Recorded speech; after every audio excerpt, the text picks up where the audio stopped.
Welcome back, brothers and sisters. I am Braden. This is Langley Outdoors Academy, the place where we not only talk about what's going on in the gun world, but also how we're going to fix it together. And today, we are going to talk about something that we built on earlier this week. The Republicans have the Democrats potentially bent over our barrels, so to speak, around what's going on in the Senate with the pistol brace rule. You can turn lemons into lemonade in an epic fashion, and it just got deeper, and I cannot wait to walk through this with you. We've got a special treat for you today. I'm bringing Katie back in as a contributor. We're going to break this down, and I cannot wait to hear what you guys think in the comments field below, and everything will be linked in the description box per usual. And if you are new or you're a returning viewer, please consider hitting that like button, subscribe to the channel, and making sure you turn that notification bell on. We have got some freedom to spread, and that is what we are about. But let me get into this, because this is something that if the Republicans truly wanted to use the pistol brace rule that the ATF just enacted against the Democrats in the Senate, it's begging for it. All right, before I get into too many details, let me bring in Katie. She is the 2A advocate and the person that is working with me to build Stone's Second Sense, her YouTube channel. Katie, how are you doing today? What have you been working on over on your channel for the people? Oh, Braden, I'm doing great as always. Thanks for having me on. Of course. Today we've been working on a little, Mexican cartel with rocket launchers and a little ATF overreach and a humble brag that kind of shot himself in the foot. But you guys can take a look at my channel later on and watch those. Ooh, I like this. So anytime that you have ATF stepping in with a humble brag and then a Mexican cartel in a gun control state with rocket launchers, what could go wrong? But you guys check that out. There is a link in the description box below, and honestly, I think you guys would really like what she has going over there. It is an amazing channel, and I'm proud to have her on our team. But that's not what our whole thing is about today, Katie. We are going to talk about something that me and the viewers watched and kind of walked through 2 or 3 days ago around, like I said in the intro. The Republicans have a golden opportunity with the pistol brace rule. The video that I had up about 2 days ago has been on the screen for the thumbnail, but this is the high level if you missed it, okay? Again, this is focusing on the pistol brace rule, and it just got deep. All right, check this out.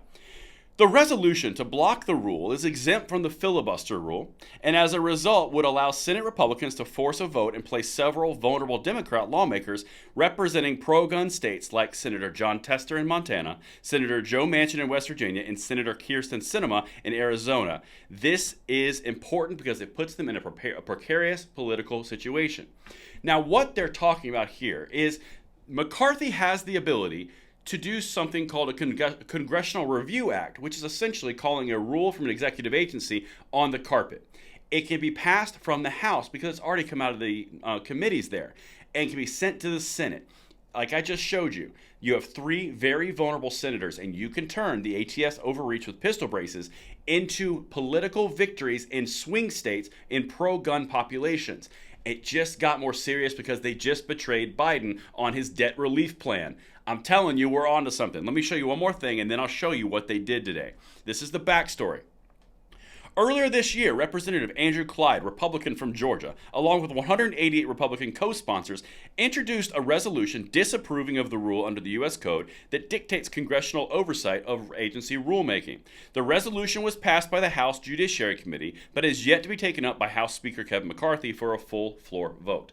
McCarthy has to say the word, and it goes onto the floor, gets passed, and then goes to the Senate. This is where the development comes in. Remember those same names I told you. You've got Tester, you've got Sinema, and you've got Manchin. Now, this is what they did, and then, Katie, I'm going to bring you here in 1 second.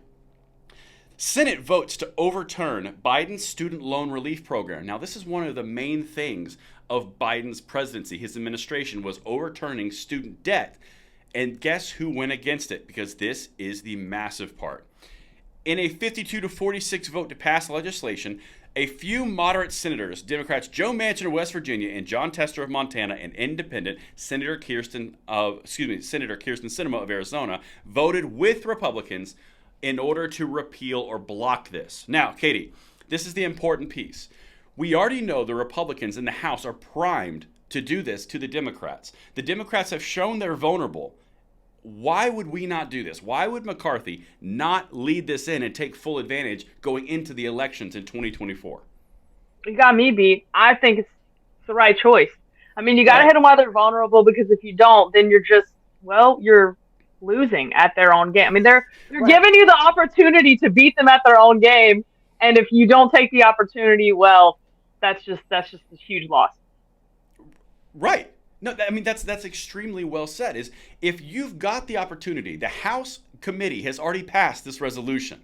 All you have to do is as the speaker is put it on the floor and it passes.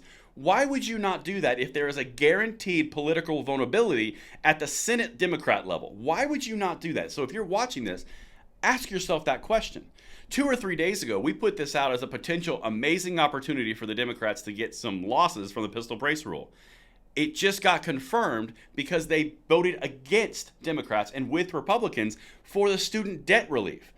So, Katie, last thing I'll ask you, I mean, we're probably beating a dead horse here, but if you know there's a vulnerability, and then the opponents who are going to vote for gun control in the future are going to confirm that vulnerability, wouldn't you think, as a 2A advocate, you'd probably want to exploit that opportunity?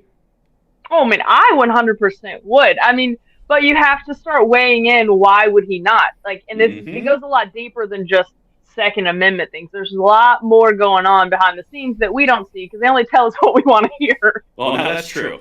Now, that's true, but it does bring up an interesting point because the entire premise here over this debt negotiation thing, which isn't 2A related, but it is a tie-in, the entire point here was McCarthy was trying to thread the needle between appeasing the right and not pissing off the left too hard while still not getting a motion to vacate lodged against him. He passed it through the House. But again, I ask everyone watching this video, and you can ask yourselves and anyone that you know, why would a Republican Speaker of the House not take full advantage to get more power in the Senate through attacking a vulnerability which would translate to a negative outcome for votes in a pro-gun state? You've got Democratic senators, they're vulnerable. Do you think, Katie, on the other side of the coin, if this were the exact opposite, do you think the Democrats would wait for 1 second, the gun control Democrats, to put pressure on Republican senators? Oh, not at all. I mean, we've seen it time and time again. Nancy Pelosi is number one.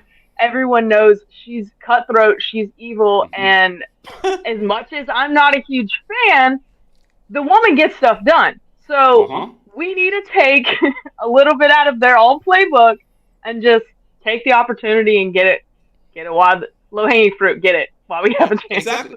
It's low-hanging fruit. Why would you not? And that is an excellent way to say it. So, guys, let me know what you think in the comments field below. Make sure you check out Katie's channel, Stone Second Sense. It is all the goodness and the new hotness, and we would love to have you over there as well. Thank you so much for watching, and I cannot wait to see what you guys think in the comments. I'm Braden. See you later.